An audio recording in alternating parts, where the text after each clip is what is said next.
Tenemos un Dios que sabemos que oye a nuestro clamor, oye a nuestras oraciones, pero también es un Dios que habla. Imagínense ustedes lo que sería estar toda una vida, desde el día que le conocimos hasta el día que el Señor nos lleva a su presencia, hablando con Él, pidiéndole cosas, abriéndole nuestro corazón, pidiéndole por nuestro trabajo, por nuestros hijos, por nuestra familia, en fin, por lo que sea, y que el Señor nunca en todos los días, en todos los años sirviéndole, todos los años de haberle conocido, que nunca nos dijera ni media palabra.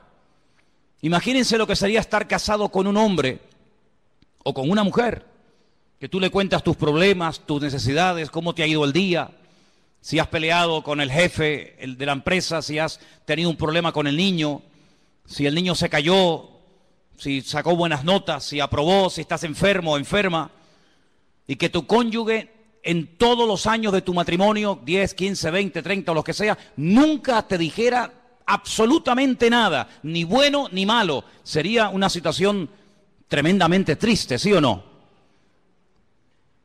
¿Sí o no? Si quieren, pruébenlo. Estén en los próximos años sin hablarse el uno al otro para que veáis. ¿Sabes que había hace siglos una forma de matar a una persona en las tribus? Matarlo lentamente, torturarlo. Y era practicar lo que se llamaba el ostracismo. Era no hablarle, no dirigirle la palabra, no saludarlo, ni siquiera mirarlo a la cara. Terminaban muriendo de pena y arrojándose por barrancos, quitándose la vida, al ver que nadie, aunque estuvieras rodeado de personas, nadie te dirigía la palabra. Damos gracias al Señor de que nuestro Dios no es así. Nuestro Dios no es sordo, pero nuestro Dios tampoco es mudo. Él habla. Y hay muchos textos a lo largo de la palabra de Dios donde vemos que Dios habla individualmente, colectivamente, durante el día, durante la noche, en momentos de urgencia, en la cárcel, en fin, en muchísimas situaciones, momentos y lugares de la vida. No siempre habla igual. No siempre el que tiene que oír la voz de Dios la oye. La Biblia nos enseña que hay momentos en los que la ceguera, la dureza de corazón, la actitud del hombre es tan mala que aunque el Señor le esté hablando no se entera. Y es tremendamente triste ver que a veces Dios le habla a la gente, le está mostrando el camino, le está indicando que por ahí no va bien, o por aquí va bien, o esto hay que hacerlo, o aquello no hay que hacerlo, y él ni se inmuta, ni se entera. Es como si el mensaje le pasara por encima de su cabeza. Vamos a ver en esta tarde diferentes formas como Dios nos puede hablar a nosotros, sí, hermanos, en pleno siglo XXI. Hoy en día nuestro Dios también habla. Hechos capítulo 8. Hemos leído, nuestro hermano Marco nos leía, que había comenzado la persecución en Jerusalén. Todo iba muy bonito, todo iba muy bien, pero la persecución comenzó. Los creyentes tuvieron que salir despavoridos, huyendo a diferentes lugares. Y la Biblia nos cuenta en el capítulo 8 del libro de los Hechos la historia de uno de los diáconos de la iglesia primitiva. Eran varios, no nos cuenta la historia de todos, pero sí nos da detalles acerca de uno, personalmente, de Felipe. Dice la Biblia que este hombre llegó a tener 4 hijas, después lo vamos a ver, hijas que tenían el don de la profecía. Un hombre que tenía un don también que era el de la hospitalidad, daba hospedaje a personas que servían al Señor. Pero este fue uno de las personas que salió huyendo y se fue en dirección a Samaria, donde no había llegado el Evangelio. Recuerden que estaban todos en Jerusalén desde el día de Pentecostés, o mejor dicho, desde el día de la Ascensión. Llegó el día de Pentecostés, pasaron unos cuantos días, semanas, tal vez meses, y allí seguían en Jerusalén. La iglesia crecía y crecía, pero no se expandía. Crecía solamente en un lugar, y la voluntad del Señor era que fueran por todo el mundo, por todas las naciones de la tierra, por los 5 continentes predicando el Evangelio, pero ellos no iban a ir. Estaban muy cómodos, muy bendecidos, estaban muy a gusto en Jerusalén, a pesar de que a veces había prohibiciones por parte de las autoridades religiosas, sobre todo, de que no predicaran el Evangelio, pero ellos allí estaban muy cómodos. Miles y miles de personas cada día venían a las reuniones, milagros, señales, prodigios, pero de ir a Samaria, olvídate. de salir de Israel, olvídate. El Señor tiene que permitir una persecución, y en esa persecución dice que Felipe se va a Samaria, allí predica, las multitudes reciben el Evangelio. Recuerden que el Señor Jesucristo había estado en Samaria, allí le había hablado a la mujer samaritana, ¿os acordáis? Dice la Biblia que los samaritanos le pidieron que se quedara allí con ellos, es decir, que era gente muy receptiva. Pero los discípulos no tenían ninguna intención de llevar el Evangelio a Samaria, por muchos motivos. Pero estando en Samaria, en el versículo 26, capítulo 8 de Hechos, dice que un ángel le habló a Felipe. Fijaros el sistema que el Señor utiliza para hablarle a Felipe estando en Samaria. Un ángel. El Nuevo Testamento está lleno de ángeles que van y vienen llevando mensajes a personas. Y dice que un ángel le habló a Felipe y le da una orden concreta, muy clara de entender, y es la siguiente: levántate, ve hacia el sur. Él estaba en el centro del país, Samaria está en el centro. Dice, no, tienes que ir hacia el sur, por el camino que desciende de Jerusalén a Gaza, la famosa franja de Gaza. Allí es un camino que todavía hasta el día de hoy es un camino desierto, imagínense ustedes hace 2000 años. Entonces él se levantó y fue. Esto es muy fácil leerlo, ¿no? El Señor le habla a través de un ángel, lo deja todo y se marcha. Ya. Parece muy fácil, pero yo veo gente que llevan aquí años oyendo la voz de Dios, de alguna manera, no digo a través de un ángel, pero a través de predicaciones, a través de consejos, o a través de un libro cristiano, como sea, y todavía no han hecho caso. Sin embargo, Felipe no cuestiona, dice, pero ¿cómo me voy a ir yo a Samaria? ¿Y quién se queda al cargo de la obra? Yo he abierto esta obra, yo la estoy pastoreando, yo la estoy atendiendo, la gente es recién convertida, la gente es nueva. Aquí hay un mover de Dios tremendo. ¿Cómo me voy a ir yo de aquí? Y además, ¿a dónde? Me tendré que ir a un sitio mejor, ¿no? No, al desierto. No cuestiona la orden, no pone excusas, no dice yo no puedo, yo estoy demasiado liado ahora mismo, búscate a otro. Sino que dice que se levantó y se fue al desierto, en obediencia. Yo llamo a este hombre Felipe el obediente. Amén, hermanos. Felipe el obediente. No cuestiona, no duda, no pospone la orden, sino que dice, se levantó y se fue. Y sucedió, ahora sigue el resto de la historia diciéndonos, que un etíope, eunuco, funcionario de Candace, la reina de los etíopes, el cual estaba sobre todos sus tesoros y había venido a Jerusalén para adorar, volvía sentado en su carro leyendo al profeta Isaías. Ya había ido a Jerusalén, menudo viaje en carro, desde África, desde Etiopía hasta Jerusalén. Viaje enorme. No fue en avión, no fue en tren, no fue en coche, fue montado en un carro que por muy cómodo que fuera, pues imagínate. Y ahora volvía. El objetivo por el cual había ido de Etiopía a Jerusalén era para adorar a Dios. Primero, él no iba a poder entrar en cualquier parte del templo. Primero, porque no era judío. Segundo, porque era eunuco. Y por otras muchas cosas más. Sin embargo, el hombre no se desanima por sus limitaciones, sino que va a Jerusalén, y me llama la atención que dice que había llevado mucho dinero, todos sus tesoros. Claro, es que no le iba a resultar nada fácil que un rabino judío le vendiera nada más y nada menos que el rollo, el pergamino del profeta Isaías. Eso le habrá costado una auténtica fortuna. Venderle a un extranjero, a un no judío, el libro del profeta Isaías, eso costaba una fortuna. Pero él volvía y dice que venía leyendo. Luego tuvo que aprender a leer en hebreo, porque él como etíope no hablaba hebreo. Pero era tanto el interés, era tanto el anhelo que tenía este hombre de buscar a Dios, que tuvo que aprender, alguien le tuvo que enseñar a leer en hebreo y a entender lo que leía.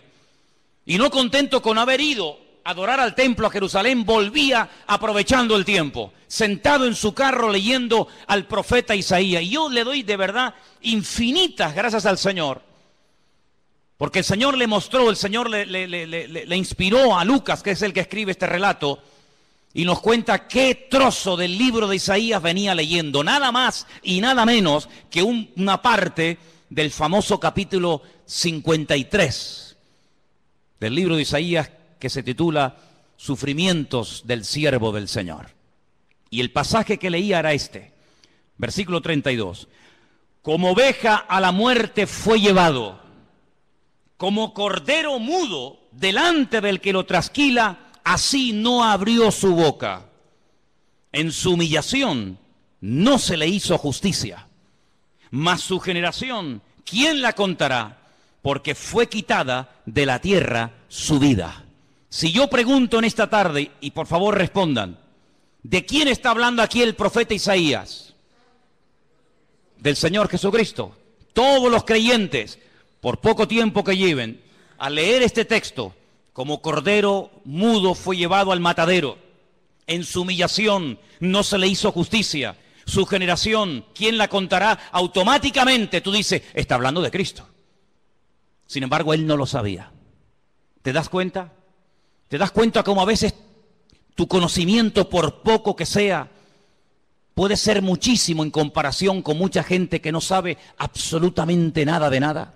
Un pasaje tan claro, tan fácil, tan sencillo de entender. Este pobre hombre no sabía de quién estaba hablando.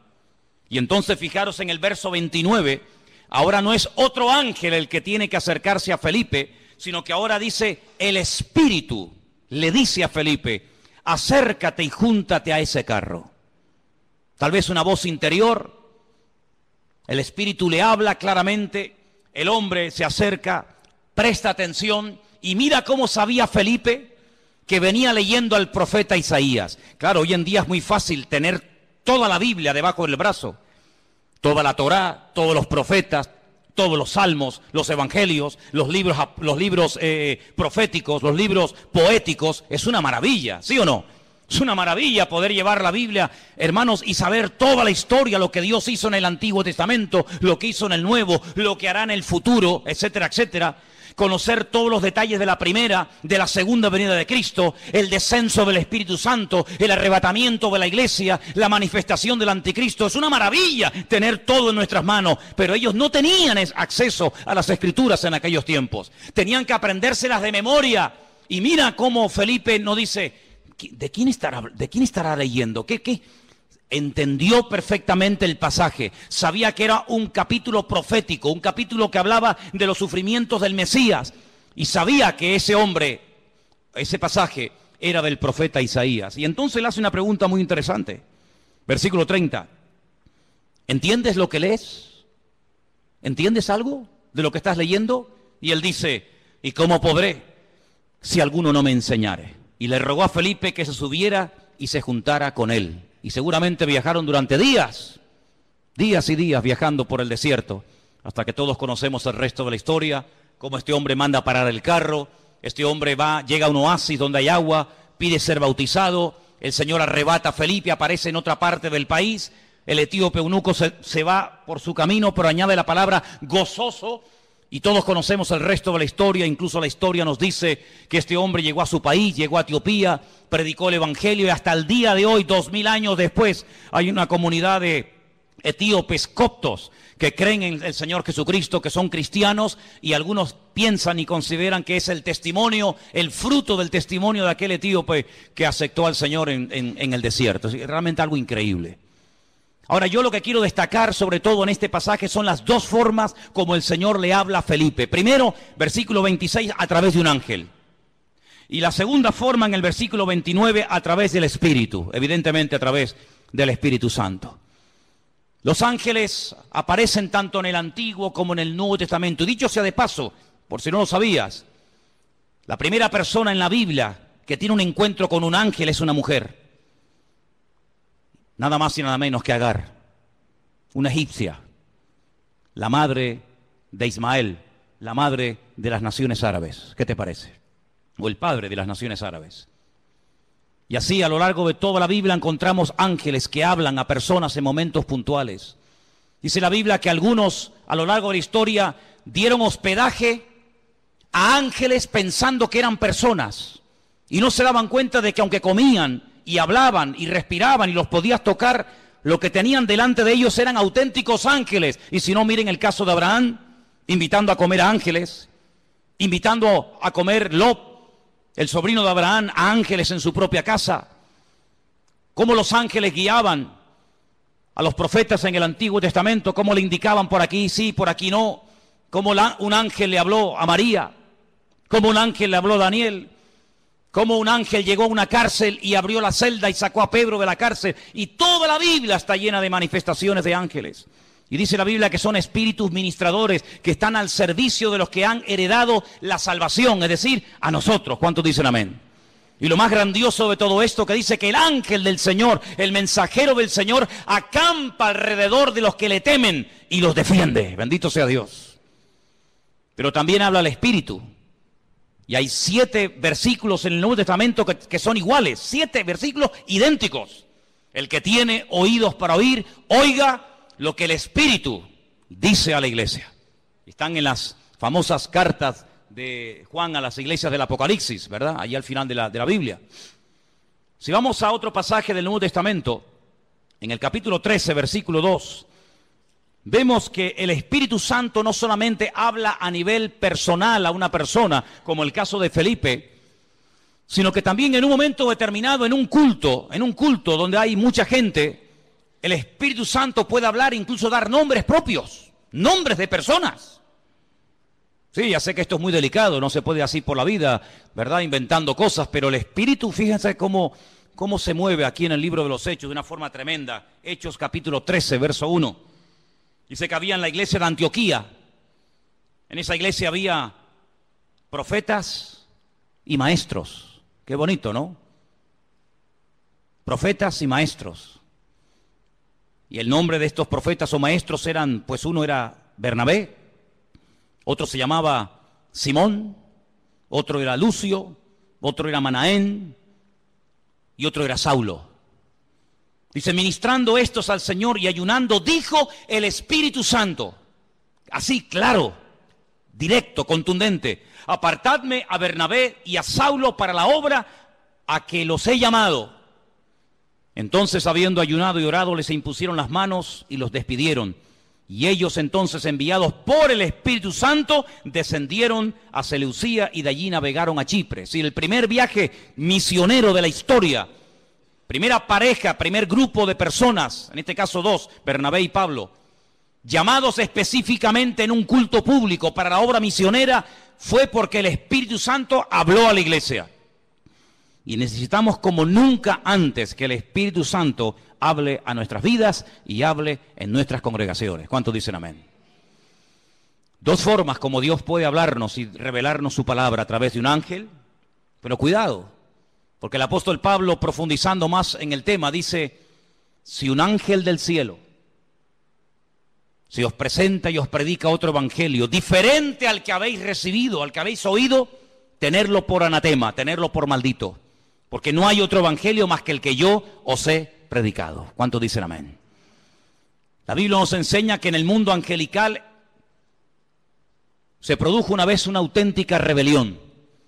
Porque Dios no creó a los ángeles como robots, incapaces de rebelarse, sino que vemos que antes de la rebelión, antes de la caída y desobediencia del hombre, ya previamente algunos, no todos, algunos de los ángeles ya se habían rebelado en contra del Señor. Es un misterio si todavía se pueden seguir rebelando o no. Lo dejamos ahí en puntos suspensivos.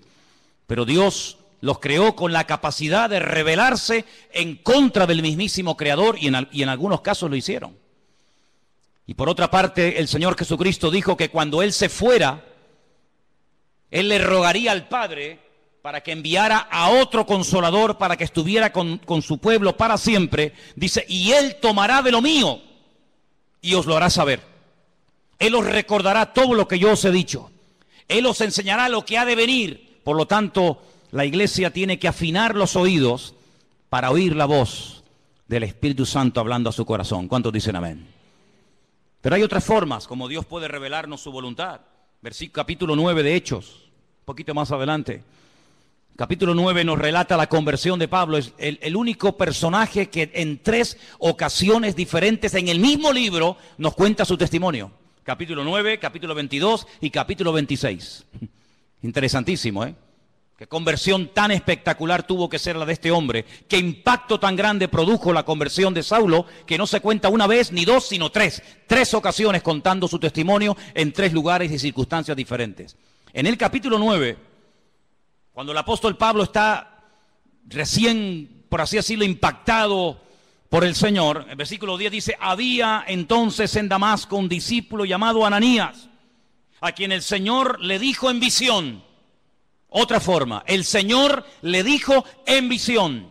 No es algo que se inventó.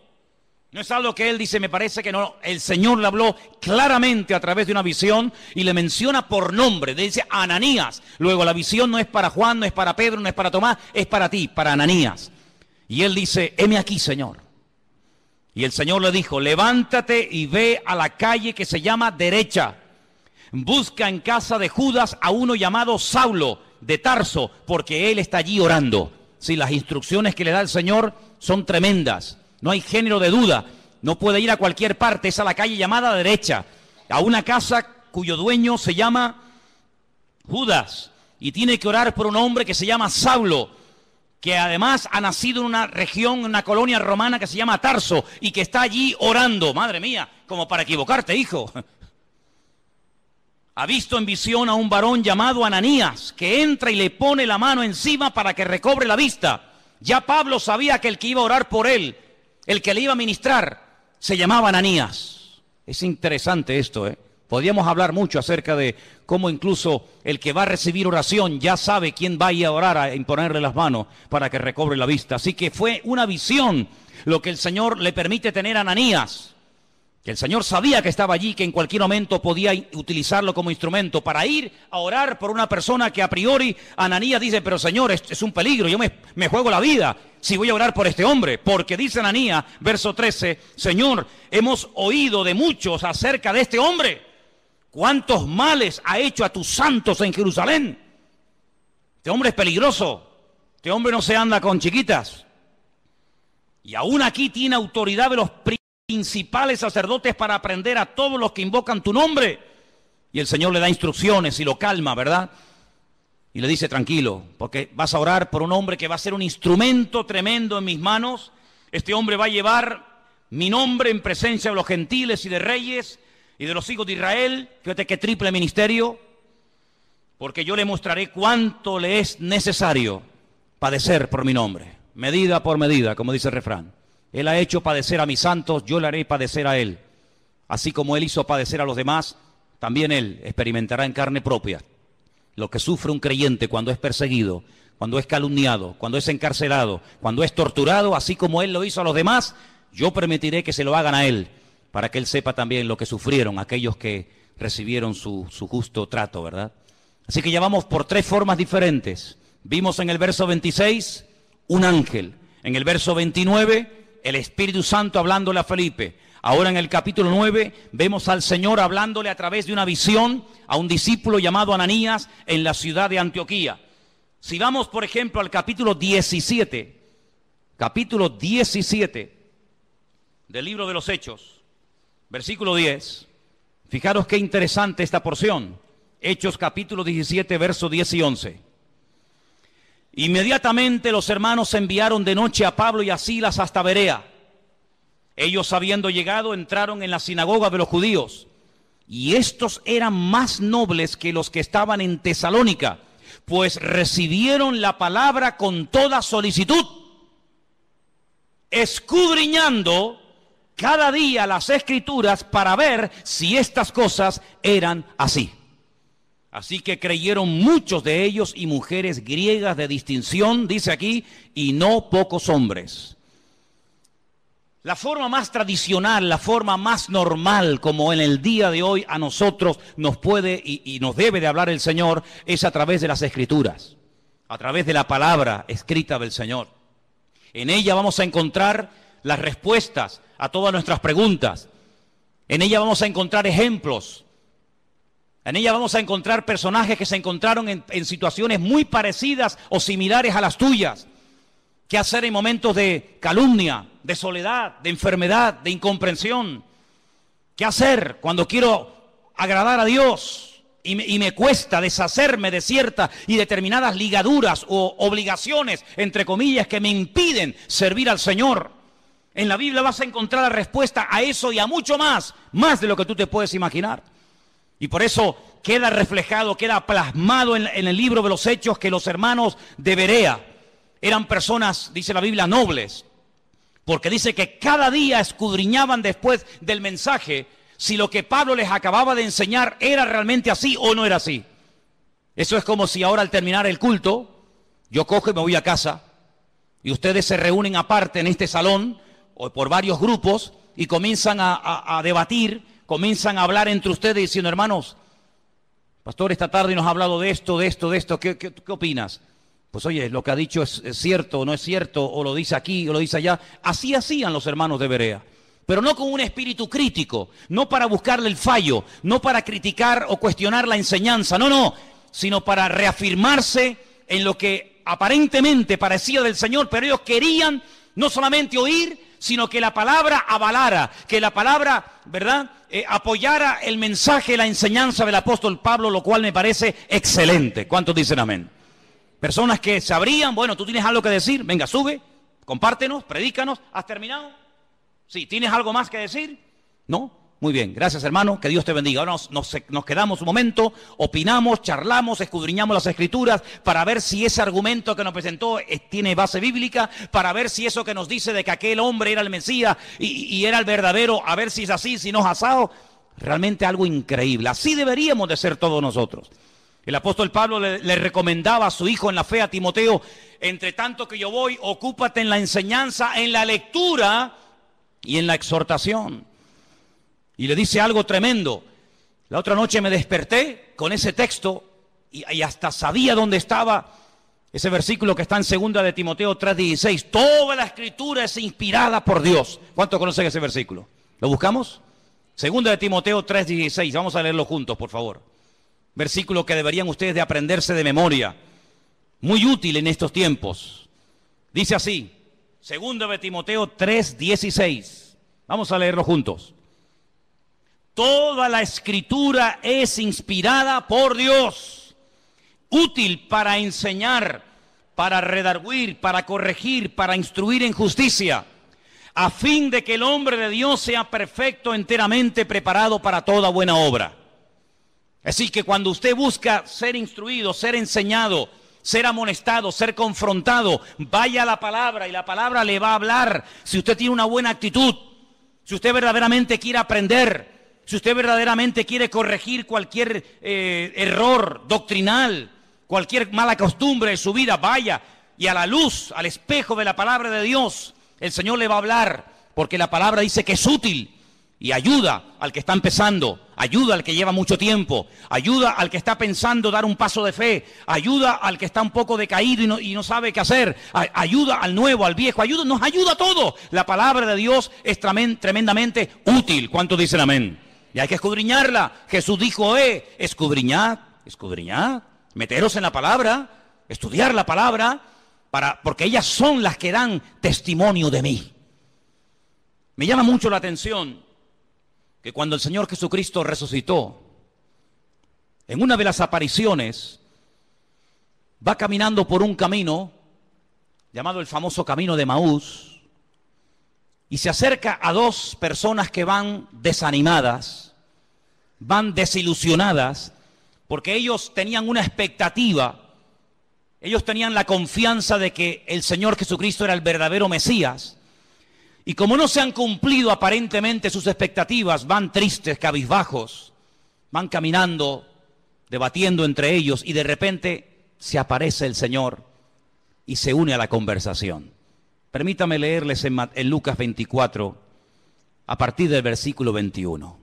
Presten atención porque de verdad que es una porción tan interesante, tan edificante. ¿Qué hizo el Señor para levantar el ánimo?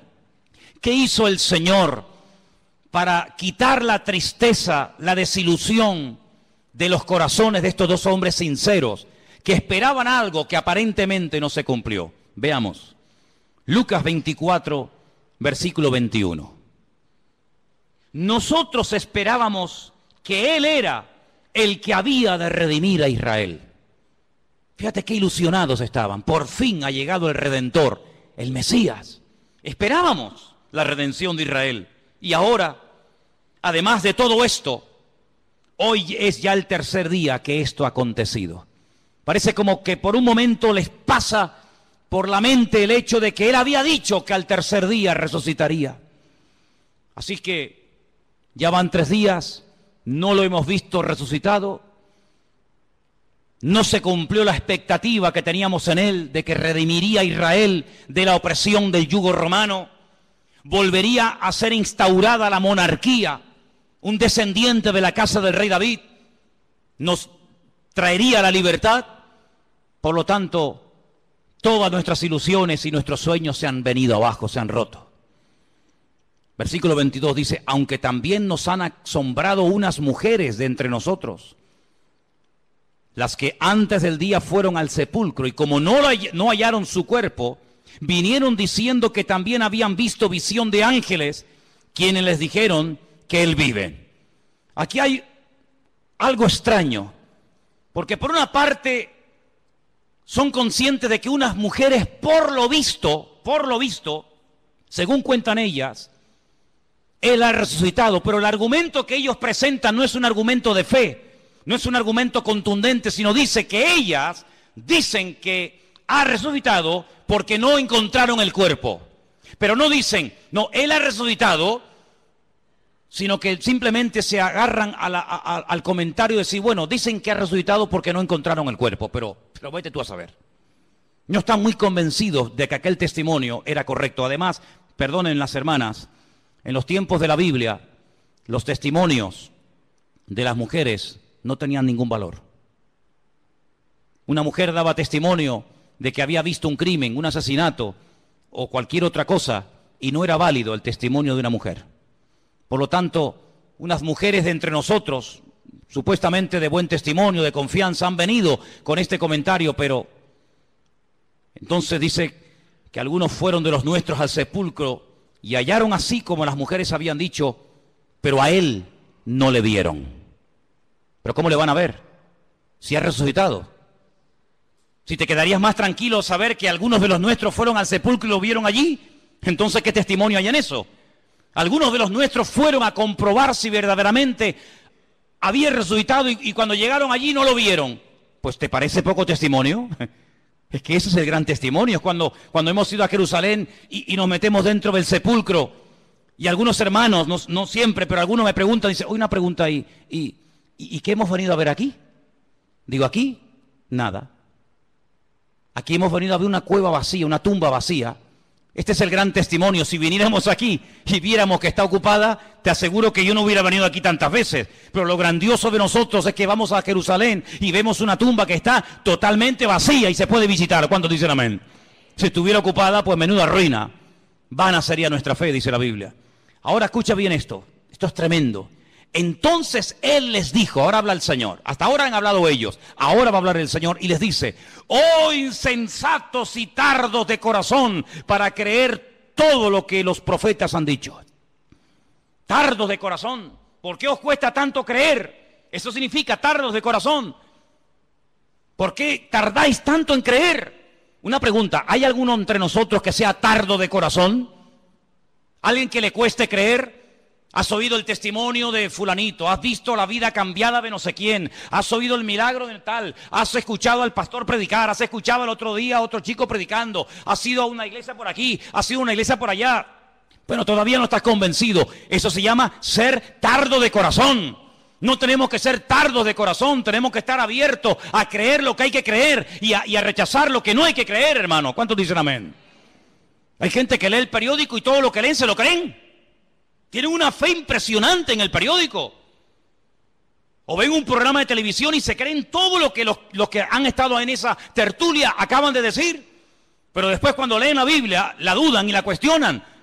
O sea, en el periódico no hay que tener fe. Donde hay que tener fe es en la palabra de Dios. ¿Cuántos dicen amén? No, es que el periodista el otro día dijo que no sé qué. Pero bueno, ¿el periodista quién es? ¿Es algún profeta? Me dice, tardos de corazón. ¿No era necesario que el Cristo padeciese estas cosas y que entrara en su gloria? ¿Es que acaso ha ocurrido algo por casualidad? ¿Es que se le ha ido de las manos el control al Eterno? ¿No era necesario que ocurriera todo esto? Su muerte, su crucifixión, su rechazo, su resurrección. ¿Era necesario todo esto? Todo ha salido perfecto. Todo ha salido perfecto. Es que Pilato podía haberle librado de la muerte, pero gloria a Dios que no lo libró, aunque suene fuerte, ¿sí o no? Gloria a Dios que no dijo, pues no, yo aquí mando, yo soy el gobernador, y os vais todos para casa. Yo a este hombre lo encuentro inocente y lo perdono. Venga, Jesús, vete para casa. Menuda ruina. Yo doy gloria a Dios que Pilato, a pesar de que sabía que era un hombre justo e inocente, lo mandó a crucificar. ¿Tú no? Yo me alegro muchísimo de que nada ni nadie pudo librar de la muerte al Señor. Nada ni nadie. Yo lo doy gracias al Señor de que aguantó la tentación de no bajarse de la cruz cuando le decían, si eres el Hijo de Dios, bájate y demuéstralo. Él podía haber dicho, pues mira, te lo voy a demostrar, hombre. Ya me tenéis hasta las narices. Pero yo doy gracias al Señor de que no se bajó. Yo doy gracias al Señor que se murió y que murió como tenía que morir. Y también doy gracias al Señor porque todas las profecías que estaban escritas acerca de Él se cumplieron perfectamente. Y por eso Él les dice, todo esto era necesario. Y comenzando desde Moisés, desde la Torá, el Pentateuco, siguiendo por todos los profetas, Isaías, Jeremías, Habacuc, Sofonías, Abdías, Malaquías, etcétera, etcétera, etcétera, les declaraba en todas las escrituras lo que de él decían. Aquí menciona a Moisés, la Torá, menciona a los profetas y menciona las escrituras. Y con esas tres palabras en hebreo forman la palabra Tanaj. Así se llama el Antiguo Testamento en hebreo, Tanaj, que es la unión de la Torá, de los Neviín y de los Ketubín, de los profetas, de los escritos y de la ley de Moisés, la Torá. Y les abrió los ojos y les mostró cómo a través de las escrituras tenían que creer que lo que había ocurrido no era producto de la casualidad. Y por eso, amados, nosotros tenemos hoy en día una herramienta tremenda. Podemos estar seguros de que Jesús no fue un impostor. Podemos estar plenamente convencidos de que el Nuevo Testamento no es una historia inventada, de que Jesús no es un mito, un personaje histórico, pero que a la hora de la verdad no existió. Nosotros podemos tener la completa seguridad de que la palabra que tenemos en nuestra mano no ha sido ni tergiversada, no se la ha quitado, no se la ha añadido, es una palabra perfecta. Y el cielo y la tierra podrán pasar, pero su palabra permanecerá por toda la eternidad. La palabra de Dios es la fuente de nuestra fe, es la base, el fundamento de nuestra creencia. Las profecías se cumplieron todas, no faltó ni una por cumplirse. Y no eran producto de la casualidad, sino que todo estaba bajo el control del Señor. Y hoy en día les digo, hermano, que ese Dios que controló la primera venida de Cristo, tiene todo bajo su control y todo lo que está ocurriendo porque Dios así lo está permitiendo. ¿Cuántos dicen amén? Porque ni una hoja de un árbol se cae sin permiso del Señor. Y cuando el Señor esté a punto de venir, y cuando tenga que manifestarse el anticristo, y cuando vengan los dos testigos, y cuando venga la señal de la bestia, y todo eso que hemos estudiado durante años, todo ocurrirá como tiene que ocurrir, porque la palabra de Dios es viva, es eficaz, y es verdadera, y es perfecta, y no se equivoca, y tenemos en nuestra mano el mejor regalo del mundo, la salvación y la palabra del Señor. ¿Cuántos dicen amén? Gloria a Dios por la palabra de Dios. Gloria a Dios, hermanos. Pues léanla, estúdienla, escudriñenla. Si alguien busca voluntad de Dios, métete en la Biblia, métete en la palabra, levántate temprano, acuéstate más tarde si quieres, y comienza a leer y a buscar por aquí y a buscar por allá, y seguro que el Señor te hablará tu vida, porque el Señor siempre habla a través de su palabra. Fíjate qué poder tan grande tiene la palabra de Dios, que hasta Cristo la usó para atacar al diablo cuando era tentado en el desierto de Judea. Podía haber usado cualquier otro argumento, ¿sí o no? Pero sin embargo, ¿qué hizo? Usar la palabra. Escrito está. Escrito está. Escrito está. Y con esas palabras desmanteló las tentaciones del diablo y pudo tener un ministerio eficaz, un ministerio victorioso, porque la palabra de Dios le da efectividad a nuestra vida. Bendito sea Dios. Así que hemos visto cómo los ángeles pueden ser en un momento determinado usados por el Señor para hablarnos. Vemos cómo también el Espíritu Santo puede hablar claramente en la iglesia o a nivel personal. Vemos cómo a través de una visión, a través de la palabra.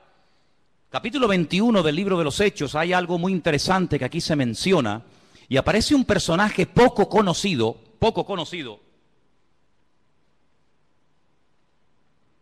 pero que trae un mensaje muy interesante. Estamos en el libro de los Hechos, capítulo 21, versículos del 8 en adelante. La intención de Pablo es ir a Jerusalén. Él está de visita en la casa de Felipe. Volvemos otra vez a mencionar a Felipe, aquel que le testificó al etíope eunuco en el desierto, ¿os acordáis? Ahora está viviendo en Cesarea. Se menciona no el nombre de su esposa, pero sí nos dice la Biblia que tenía 4 hijas que eran profetisas, eran doncellas. Vamos a leer. Hechos capítulo 21, verso 8. Al otro día, saliendo Pablo y los que con él estábamos, fuimos a Cesarea. Y entrando en casa de Felipe, el evangelista, ya no es el diácono, ahora ya tiene un título, ahora ya se le reconoce que tiene un ministerio, y es el de evangelista. Dice que era uno de los 7, posamos con él. Este tenía 4 hijas doncellas que profetizaban. Qué bonito, ¿no? 4 hijas doncellas que profetizaban. Pero a Pablo no le dijeron nada. Es interesante, ¿eh? 4 hijas doncellas que profetizaban, pero a Pablo no le comunicaron absolutamente nada. Tiene que venir un varón, versículo 10, permaneciendo nosotros allí algunos días, descendió de Judea un profeta llamado Agabo. No hay ningún libro en la Biblia, libro del profeta Agabo, pero era un profeta, eso lo dice la Biblia. Y dice que vino a vernos, tomó el cinturón, el cinto de Pablo, se ató los pies y las manos y dijo, esto dice el Espíritu Santo. Agárrate. Así atarán los judíos en Jerusalén al varón de quien es este cinto y le entregarán en manos de los gentiles. Tremendo, ¿eh? Si el Señor le está advirtiendo, no prohibiendo, que es muy diferente, ¿eh? Una cosa es que Dios te advierta de un peligro y otra cosa es que Dios te prohíba hacer o decir o ir a un determinado lugar. Aquí el Señor no le está prohibiendo a Pablo nada, sino le está advirtiendo, esto es lo que te va a pasar si subes a Jerusalén. Es como cuando David consultaba con el Señor, tomando el efod, dice la Biblia, consultaba palabra del Señor y decía, Señor, por esta gente que yo he dado tanto, esta ciudad que yo liberé, esta ciudad por la que yo di mi vida y mis soldados se jugaron la vida para liberarla, si yo me quedo aquí y vienen a reclamarme mi vida, ¿los habitantes de esta ciudad me entregarán sí o no? Y le dice el Señor, sí te entregarán, seguro, no te quepa la menor duda. ¿Qué hace David? Sabiendo que si se queda en la ciudad le van a entregar, David coge y se marcha. Tenía las 2 opciones, era algo futurible, algo que podía ocurrir. Depende de la actitud del que recibiera el mensaje. Si te quedas te entregan, si te vas no pasa nada. En este caso, Agabo, este profeta que viene de Judea, le dice al apóstol Pablo, mira, así como yo me estoy amarrando con tu cinturón, es un mensaje objetivo para que lo entiendas, así como me están amarrando con tu cinturón, así te van a amarrar a ti como subas a Jerusalén. ¿Qué hace Pablo? Sigamos leyendo. Versículo 12. Al oír esto, le rogamos nosotros y los de aquel lugar que no subiese a Jerusalén. Entonces Pablo respondió, y miren lo que dice, ¿qué hacéis llorando y quebrantándome el corazón? Porque yo estoy dispuesto no solo a ser atado, mas aún a morir en Jerusalén por el nombre del Señor Jesús. Tremendo, ¿eh? Como no le pudimos persuadir, desistimos diciendo, hágase la voluntad del Señor. A veces le decimos a una persona, no hagas esto, no hagas tal, no hagas cual. Pero en resumidas cuentas, lo que tenemos que orar es, Señor, que se haga tu voluntad. en la vida de esta persona. Obligar a una persona a hacer algo que en el fondo no quiere hacer no sirve de nada, porque en cuanto te dé la espalda lo va a hacer. Señor, yo ya le he hablado, Señor, yo ya le he dicho lo que hay, lo que le puede pasar, pero que se haga tu voluntad, porque yo no soy Dios. Haz tú la obra en este hombre o en esta persona. ¿Cuántos dicen amén? Tú sabes lo que te va a pasar. Te van a atar, te van a meter mano, lo vas a pasar mal. Te pedimos, por favor, hermano, que no subas. Yo no sé, y permítame dar una opinión personal, yo no sé si Pablo se equivocó. Yo no sé si Pablo tenía que haber sido más precavido y podía haber dicho, bueno, pues, ¿qué necesidad tengo yo de subir a Jerusalén? Voy a seguir predicando en otros lugares. Yo no sé si Pablo pecó de imprudente. Lo que está bien claro es que Pablo no tenía la prohibición de no subir. Si el Espíritu le hubiera dicho que no subiera, Pablo no hubiera subido, te lo puedo asegurar. Porque Pablo era un obediente a la voz del Señor. Había momentos en los que Pablo quería ir a predicar a un lugar, y el Espíritu se lo prohibía y Pablo no insistía. Pablo decía, bueno, pues si no quiere el Señor, no voy, y punto. Había momentos en los que Pablo se dejaba descolgar en un canasto por un muro para salir huyendo, porque él entendía que era el momento de huir, pero hay momentos en los que es el momento de quedarse. Y Pablo entendió que tenía que subir a Jerusalén a pesar de lo que le han advertido que le va a pasar. Luego, aquí hay un mensaje profético personal en la vida de Pablo, que Pablo lo tiene en cuenta, pero por encima de esa palabra profética, por encima de esa palabra de advertencia, diríamos más bien, el apóstol Pablo decide subir y todos conocemos el resto de la historia. La vida de Pablo dio un giro total y absoluto a raíz de esa decisión de subir a Jerusalén. Sabemos todos, en fin, todo lo que se le vino encima. Dios puede hablar también, ¿cómo no?, a través de palabras proféticas, sí, claro que sí. Pero Pablo, por encima de la palabra profética, y este era un profeta verdadero y genuino, por encima de esa palabra, pone el sentir de su corazón y su relación con Dios, y el argumento que presenta es este: no me estéis lloriqueando ni quebrantándome el corazón, porque quiero dejar bien claro que no solamente estoy dispuesto a que me aten y me torturen, sino estoy dispuesto incluso a dar mi vida, si hace falta, por la causa del Evangelio y por mi Señor Jesús. Lo tenía clarísimo en su vida.